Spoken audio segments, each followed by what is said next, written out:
વિદ્યાર્થી મિત્રો, very good morning to all of you.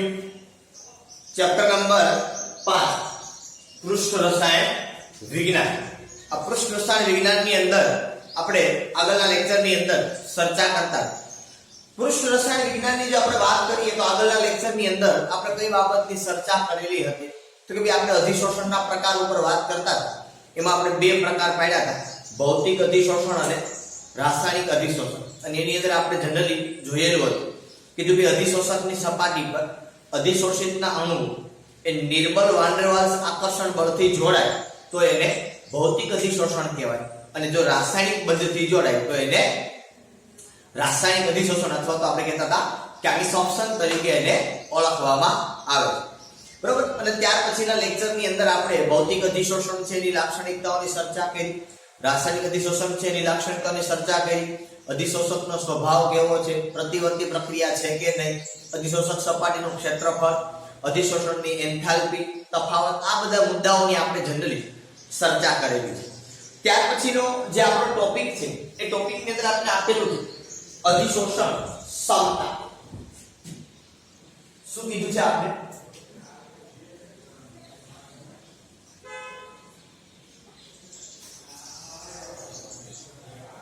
અધિશોષણ ક્ષમતા.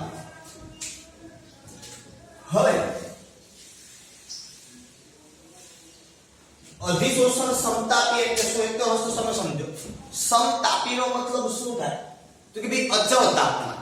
સમતાપી એટલે સમાન તાપમાન, મતલબ કે અચળ, સમાન એટલે કે અચળ તાપમાન. જે કંઈ પ્રયોગ થાય છે એ પ્રયોગ કોઈ એક કોન્સ્ટન્ટ ટેમ્પરેચરે કરવામાં આવે. અચળ તાપમાને અધિશોષણ કેવી રીતે હોય ને શું હોય, આ બાબતની જનરલી આપણે ચર્ચા કરવાની છે. ઓકે, તો એ ચર્ચા કરવા માટે હું સૌપ્રથમ જે આપણે જૂની પદ્ધતિથી જે પ્રમાણે કામ કરીએ છીએ એ પ્રમાણે ફરી પાછા આપણે આવીએ કે ભાઈ માનો કે આપણી પાસે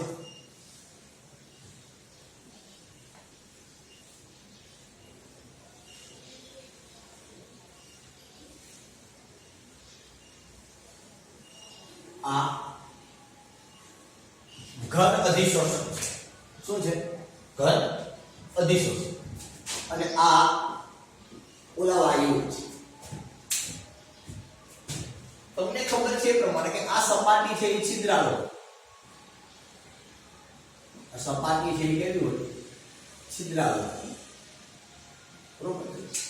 અને આ વાયુઓ છે કે અહીંયા આ છિદ્રોની અંદર દાખલ થાય. બરાબર. આજે આખું પ્રેક્ટિકલ છે. અને આગળ પણ મેં તમને કીધું કે આ બધી વસ્તુ જે થાય એ આખું એક બંધ પાત્રની અંદર આખી એક પ્રક્રિયા છે એ થતી હોય. તમને જાણકાર છો તમે એ માટે તમને કહું કે ભાઈ આ છે એ આપણો અધિશોષક છે. આપણે આની દાખલા ચર્ચા કરીએ છીએ. અને આ અધિશોષક છે, આ વાયુ છે. અને અધિશોષક છે આપણી પાસે શું છે? ઘન છે. ઓકે, આ બાબતની આપણે ચર્ચા કરીએ. ભાઈ અધિશોષક ઘન પદાર્થ છે, અધિશોષિત વાયુ છે. અધિશોષણ ક્ષમતાથી મારે સમજવું છે કે અધિશોષણ ક્ષમતાથી શું છે. તો કે એ લોકોએ શું કર્યું? એક વૈજ્ઞાનિક હતો, એની વાત પછી કરું. 1909 ની અંદર, ક્યારે? 1909 ની અંદર ફ્રુન્ડલિચ નામનો એક વૈજ્ઞાનિક હતો. આ વૈજ્ઞાનિકે એક પ્રેક્ટિકલ કર્યું. એ અચળ તાપમાન એને જાળવી રાખ્યું.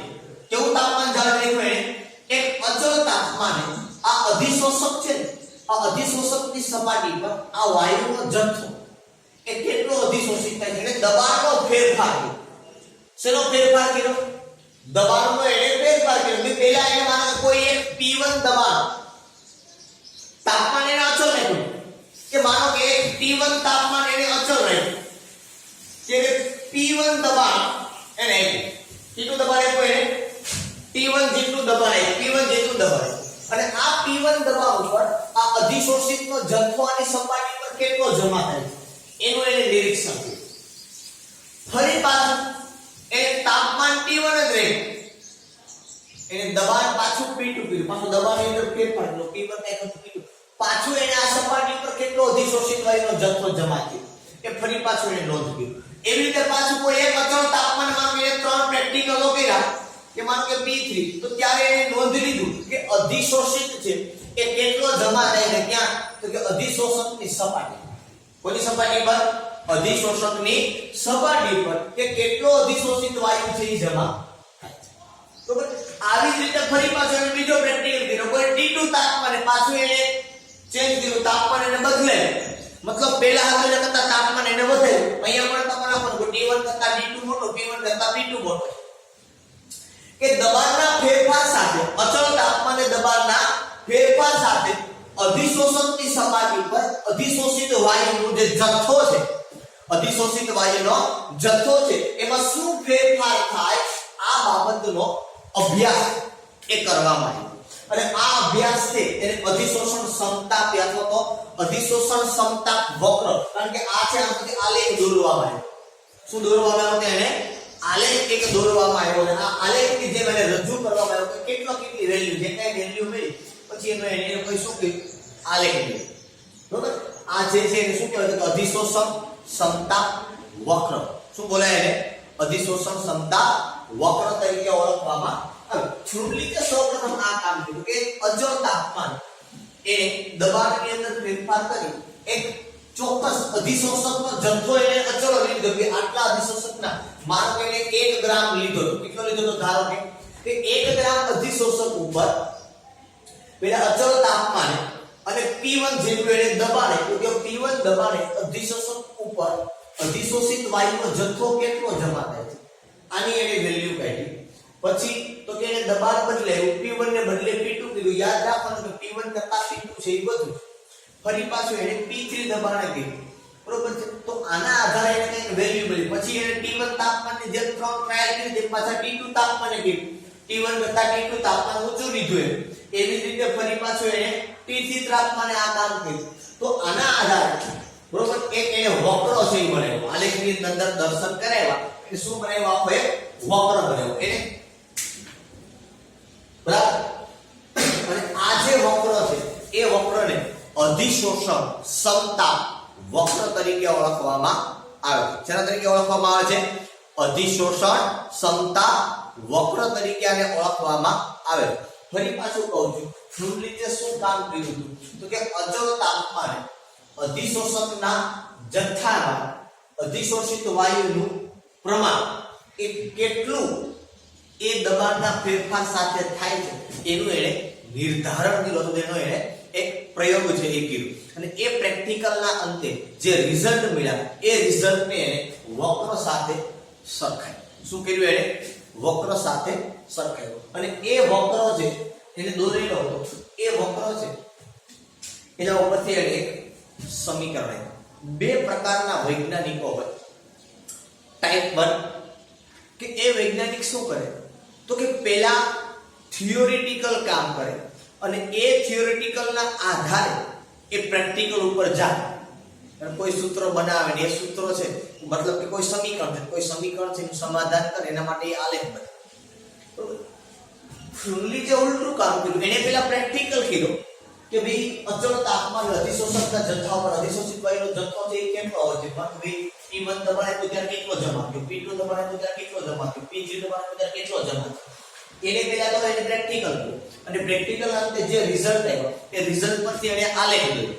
શું કર્યું? એને આલેખ દોર્યો. અને આ આલેખ દોર્યો તો એના આધારે કીધું કે આ આલેખ છે એનું સમાધાન આ સમીકરણની મદદથી થાય.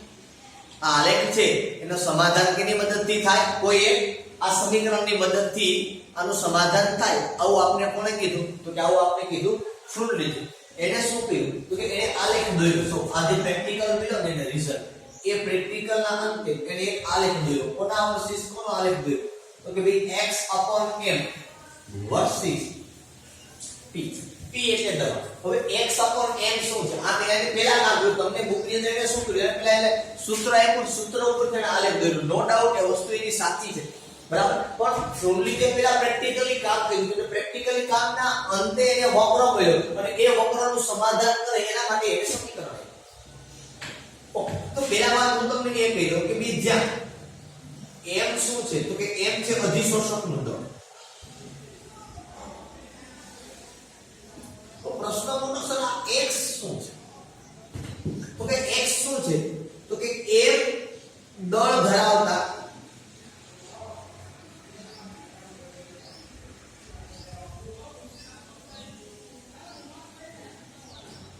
અધિશોષકની એક દળ ધરાવતા અધિશોષકની સપાટી પર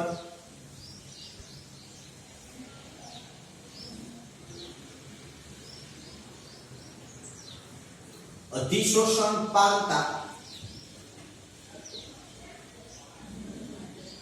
વાયુનું દળ અથવા તો અધિશોષિત વાયુનું દળ કે આ જથ્થા ઉપર x શું છે તો કે આનો જથ્થો અધિશોષકનો જથ્થો ફિક્સ કે આ જથ્થા ઉપર કે કોઈ p1 દબાણે અહીંયા કેટલો અધિશોષિત વાયુ જમા થયો એની વેલ્યુ છે એ કોણ આપશે આપણે x આપશે કે કેટલો જમા થયો આ સપાટી એ વેલ્યુ છે એ આપણે x બરાબર મૂકવાનું છે કોઈ જે તેમાંનો p1 તાપમાન અને p1 દબાણે અહીંયા આ અધિશોષકની સપાટી પર જે જથ્થો જમા થયો બોલો અધિશોષિત વાયુ એનું દળ છે એવું બતાવે છે આપણે x p છે એવું દર્શાવે છે આપણે દબાણ ઓકે p જે લખ્યું છે આપણે એ p છે એવું છે બરોબર દબાણ અથવા તો સંતુલન ને દબાણ જેમ તમે કહી શકો સંતુલન તો ન કહેવાય પણ બંધ પાત્ર છે આપણે વાત કરીએ બરાબર તો એને પહેલા આ વાક્ય એના આધારે એક પહેલા અચળ તાપમાન હતું એની પાસે એ અચળ તાપમાનના આધારે એને p1 દબાણ આપ્યું એટલે કઈ અહીંયા દળ જમા થયું મતલબ કઈ x ની વેલ્યુ મળી હવે એ x ની વેલ્યુ અને અપોન m એટલે અપોન 1 છે આ આપણે 1 લઈ લીધું એટલે એને x અપોન m ની વેલ્યુ મળી કોઈ એક દબાણે બરાબર તાપમાન એના છે કોઈ એક દબાણ એને મળ્યું એટલે માનો કે કઈક દબાણ એને અહીંયા રાખ્યું હતું કઈક એને મળ્યું એટલે મારો પહેલું બિંદુ ધારો કે અહીંયા મળ્યું પછી પાછું એને હું દબાણમાં ફેરફાર કર્યો દબાણ વધાર્યું તો તમને જ ખબર છે કે જો દબાણ વધારવામાં આવે તો અધિશોષણ વધે મતલબ શું થાય તો કે અધિશોષિતનો જથ્થો વધારે જમા થાય વધારે જમા થયો અને દબાણ વધે એટલે વધારે આ વાયુઓ છે જમા થાય વધારે વાયુ જમા થાય એટલે x ની કિંમત વધી પાછી એમ તો મેં એક જ લઈ લીધો છે એટલે શું થયું તો કે ફરી પાછું એક બિંદુ એને અહીંયા ક્યાં મળ્યું આ કોઈ બીજા દબાણે મળ્યું એને ફરી પાછો ત્રીજું દબાણ એને લીધું તો ફરી પાછો વધારે જમા થયો તો ફરી પાછો અહીં કે તાપમાન મળ્યું તો એના આધારે આપણે એને આલેખ બનાવ્યો તો આ રીતે મળ્યું આ જે તાપમાન એનું હતું તે આઈ થિંક સો 193 કેલ્વિન ત્યાર પછી આ રીતે બીજો એને આલેખ મળ્યો આ 2433 આ T1 કીધું ને એને શું કીધું પાછું આ T2 તાપમાન કીધું તમને ખબર છે તાપમાન ઘટી જાય એટલે તાપમાન વધે એટલે અધિશોષણનું પ્રમાણ ઘટી જાય તમે જો આલેખ નહીં થયો ફરી પાછું તો કે ફર્ધર નહીં આવ્યું 273 કેલ્વિન આવી રીતે બિંદુઓ મળ્યા સમજમાં આવે આ આપણે એમને દર્શાવી દઈએ આ તો એને પ્રેક્ટિકલી મળેલા બિંદુઓ બરાબર આ પ્રમાણે એને આલેખ આ 193 અચળ તાપમાન T1 આપેલો અચળ તાપમાને આ પ્રમાણે બિંદુઓ મળ્યા પછી બીજા તાપમાને મળ્યા પછી ત્રીજા તાપમાને મળ્યા આવો એને વક્ર હવે એને શું કીધું તો કે આ વક્ર હોય તો એ વક્રનું સમાધાન કરે એવું એક સમીકરણ કોઈ પણ આલેખ જો મળે તો એ આલેખનું સમાધાન કરે એવું સમીકરણ અથવા તો જો કોઈ સમીકરણ હોય તો એ સમીકરણને સમાધાન કરે એના માટે આપણે જનરલી આલેખ દોરતા હોઈએ તો ફ્રુડલીચે શું કીધું હું ઉલટીને તમારે કામ કરાવું છું તમે ટેક્સ્ટબુક ની અંદર લોકો ઉલટું કામ ન આપ્યા અપાયો બરોબર એ તો ક્વેશ્ચન પહેલેથી દા બે આ સમીકરણ કોઈ સમીકરણ બધાને સમાધાન કરાવે બરોબર તો ફ્રુડલીચે આ આલેખ વક્ર દર્શાવ્યો અને આ વક્રના આધારે એને શું કીધું કે આ વક્ર છે કે આ વક્રનું સમાધાન કરે એવું એક જ સમીકરણ છે અને એને એ સમીકરણ આપણને આપ્યું કયું સમીકરણ આપણને આપ્યું એને તો કે એને કીધું આપણે કે આ સમીકરણ છે કયું તો કે x upon m equal to k into p raised to 1 upon n અને અહીંયા આપણે કન્ડિશન આપી is n આ n ની કિંમત છે 1 કરતા મોટી છે આ n ની કિંમત છે કેવી છે તો કે 1 કરતા મોટી છે આવું બરાબર આવું સમીકરણ છે k છે એ અચળાંક છે, n છે એ પણ અચળાંક છે, p તો મેં તમને કહી દીધું, x કહી દીધું, m કહી દીધું. અહીંયા લખી દઉં કે જ્યાં k અને n અચળાંકો છે જે અધિશોષક અને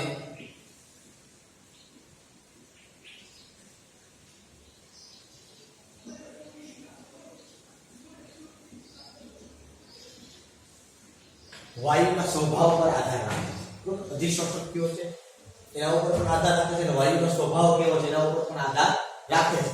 બરોબર છે. તમને આપણે આગળ ભણી ગયા વાયુનો સ્વભાવ છે કે શું અસર કરે અધિશોષક ઉપર. બરાબર છે. હવે આ ઉપરનું સમીકરણ છે એ ઉપરના સમીકરણની અંદર લોગેરિધમ લાગુ કરો તો એવું કહો કે ઉપરના સમીકરણમાં બંને બાજુ લોગ લે. સમીકરણમાં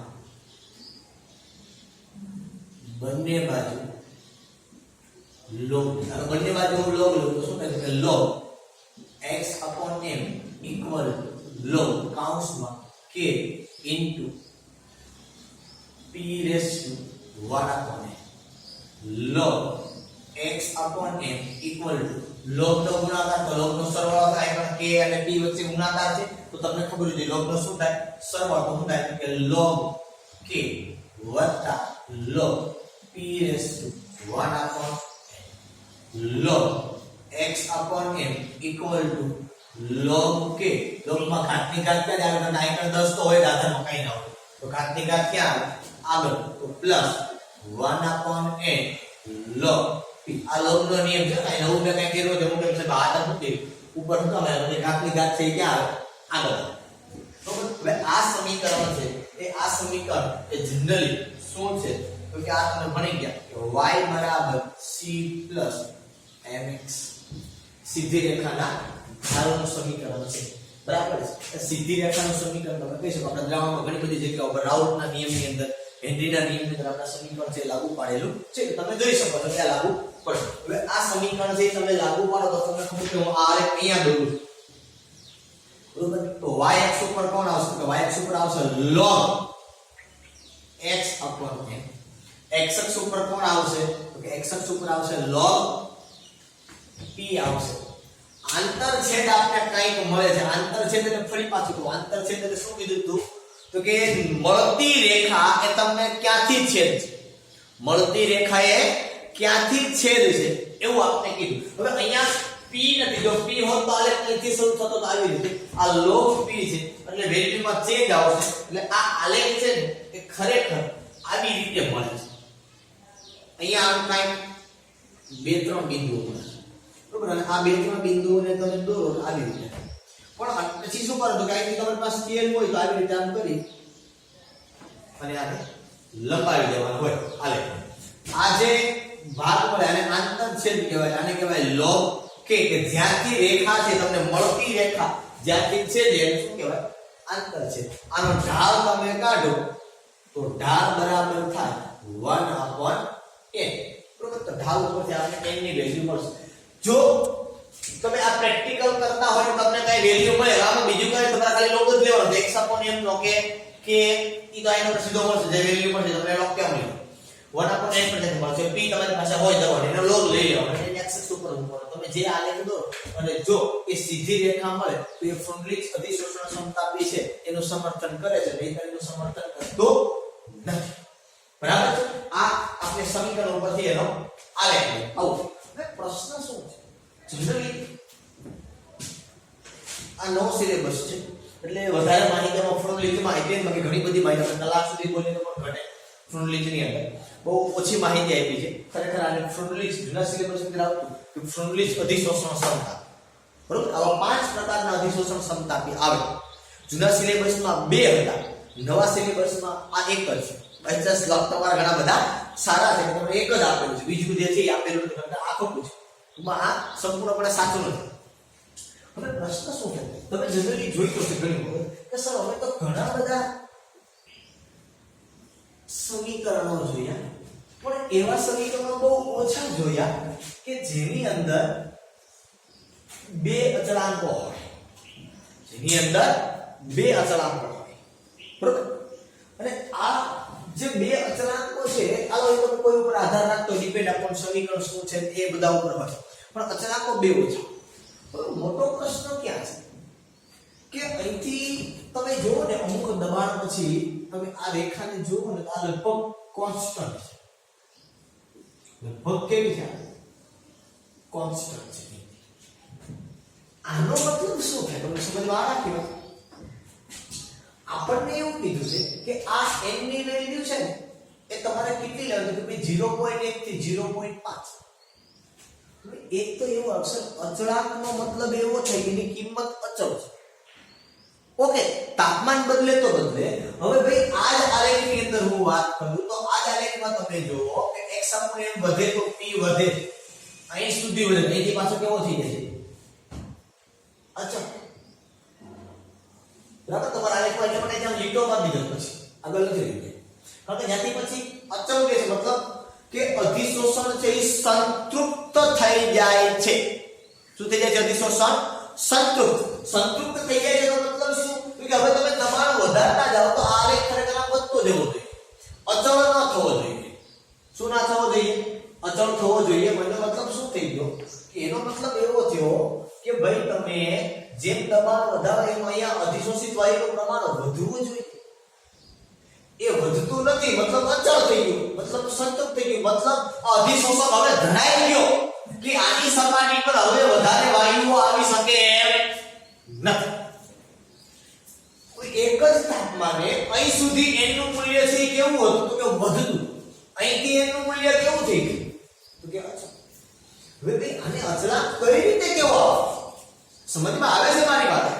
કે સમીકરણ તમારું એવું કહે છે, શું કહે છે સમીકરણ તમારું? કે ભાઈ x upon m equal to k into p raised to 1.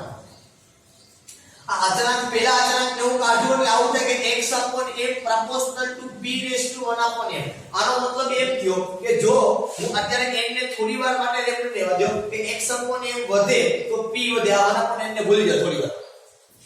1 upon n તમે થોડી વાર માટે ભૂલી જાઓ તો શું થાય? તો કે એ વધે. હવે માનો કે હું n ની વેલ્યુ 1 લઈ લઉં, n ની વેલ્યુ કેવી લઈ લઉં? 1.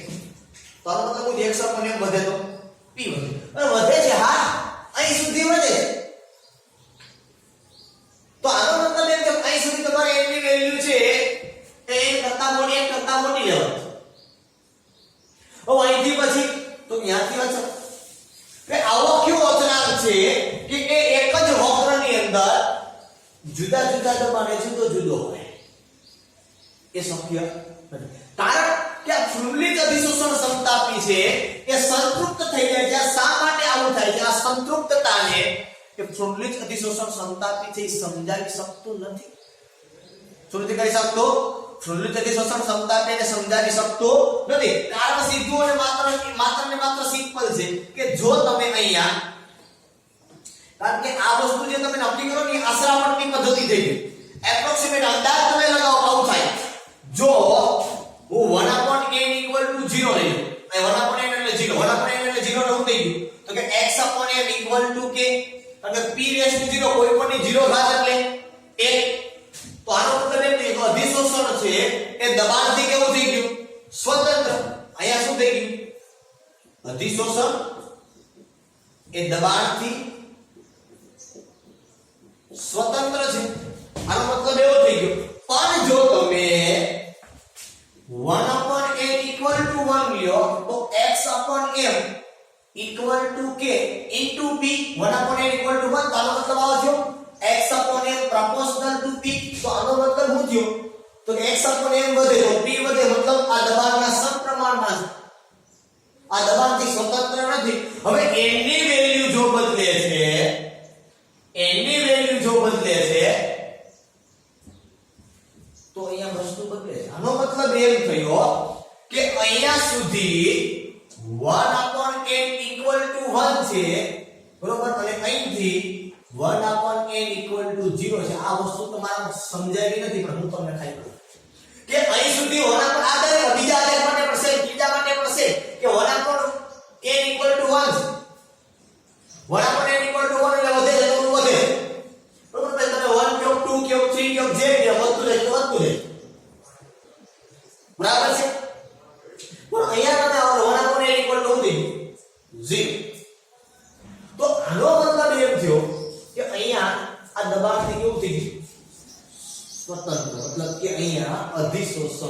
એ સંતૃપ્તતાએ પહોંચી. અહીં કેવું થઈ ગયું અધિશોષણ?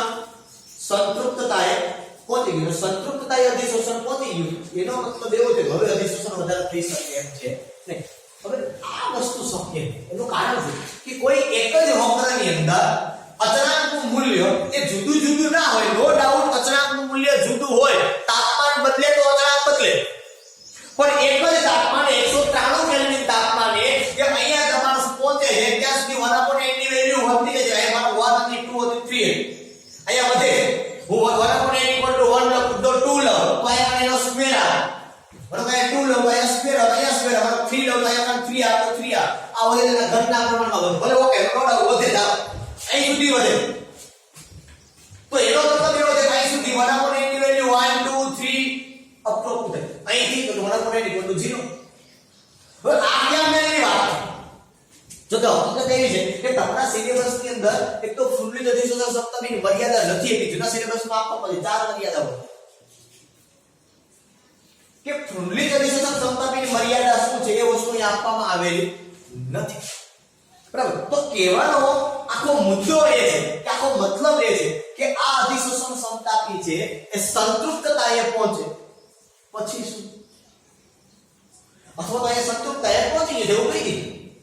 તો એનો મતલબ એવો હકીકત એવું થઈ શકે કે અહીંયા સુધી કંઈક સમીકરણ જુદું હોવું જોઈએ, અહીંથી પાછું સમીકરણ કંઈક જુદું હોવું. એક સમીકરણ તમે બંને વસ્તુના કામ જે ચલાવી શકતા નથી. એટલે પ્રેક્ટિકલી છે એ તો છે, આ તો સાચું જ છે, આ ખોટું નથી. અને ભાઈ સીધી વાત છે ને કે અધિશોષણ છે એ અધિશોષણની સપાટી પર આ વાયુ આવે તો અમુક દબાણ સુધી પછીની કેપેસિટી પૂરી પછી આવી શકવાનો નથી એનો ઉપર.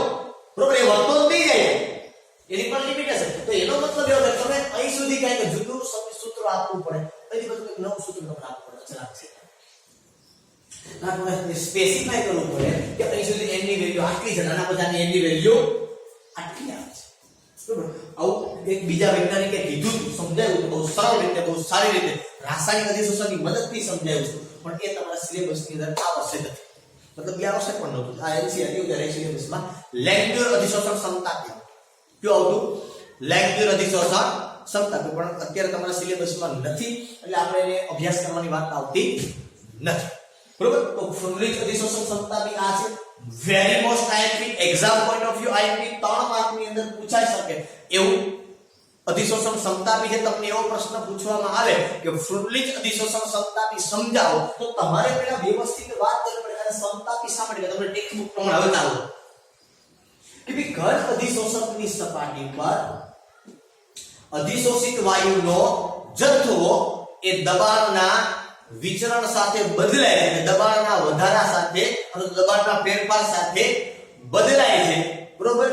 આને અધિશોષણ ક્ષમતા તરીકે ઓળખવામાં આવે છે. પછી કેવું પડે કે ફ્રુનલીચ નામના વૈજ્ઞાનિકે ઘન અધિશોષકની સપાટી પર અધિશોષિત વાયુનું પ્રમાણ એ દબાણના ફેરફાર સાથેનો એને અભ્યાસ કર્યો. પણ કહેવાનું શું કે અચળતા અને એને ફ્રુનલીચ અધિશોષણ ક્ષમતાપી તરીકે અથવા તો ક્ષમતાપી વક્ર તરીકે જે રજૂઆત કરીને અધિશોષણ ક્ષમતાપી વક્ર તરીકે ઓળખવામાં આવે છે. એના માટે એને નીચેનું સમીકરણ આપ્યું. ક્યુ આપ્યું તો x n = k * p ⁻⁴ એ મતલબ બધાય નામ સમજાવે. n શું છે, x શું છે, p શું છે, k અને n કોના ઉપર આધાર રાખીને સમીકરણનો લોગ લઈને આ બતાવવાનું, પછી આ આલેખ બતાવવાનું, પછી તમારે આ વાત કરવાની છે કે ભાઈ આશરાપટ્ટી પદ્ધતિ કે એના મૂલ્યો છે 0.1 થી 0.5 વચ્ચે હોય એવું આપણે કહેવામાં આવ્યું. અને આશરાપટ્ટી પદ્ધતિ છે 0.1 એવું મેં તમને 1 2 3 કીધું, અને 0.1 થી 0.5 સુધી કીધું અપ ટુ ધીસ અહીંની પાછી એ વેલ્યુ લીધી. બરાબર? તો એનો મતલબ આ તો પ્રેક્ટિકલ એક ઉદાહરણ માટે 0.1 થી 0.5 ની વચ્ચે હોય છે. એના કેવું કીધું કે એક કરતા મોટું. બરાબર? એટલે કહેવાનો મતલબ એ છે કે આખી આશરાપટ્ટી પદ્ધતિ બધા અંદાજે લીધેલું છે આવું હોય. બરાબર છે? અને એના આધાર ઉપરથી પછી આપણે નક્કી કરી દીધું કે આવું હોય તો આટલું હોય. બરોબર? તો 1/n નું મૂલ્ય 0 લઈ લો. x / k મતલબ એ અધિશોષણ દબાણથી સ્વતંત્ર છે. દબાણ લાગુ નથી પડતું એવું ખરેખર નથી. આપણે દબાણ તો આપીએ છીએ હકીકત. અને જો તમે 1/n ની વેલ્યુ 1 લીધું તો એ દબાણના સમપ્રમાણમાં દબાણ વધે તો અધિશોષણ વધે એવું દર્શાવે છે. બરોબર? તો એક જ વક્ર માટે અચળાંકનું મૂલ્ય જુદું જુદું હોઈ શકે. ને મતલબ આપણે એવું કહેવાનું છે કે ભાઈ ફ્રુનલીચ અધિશોષણ ક્ષમતાપી છે એ સંતૃપ્તતાએ એ સમજાવી શકતો નથી.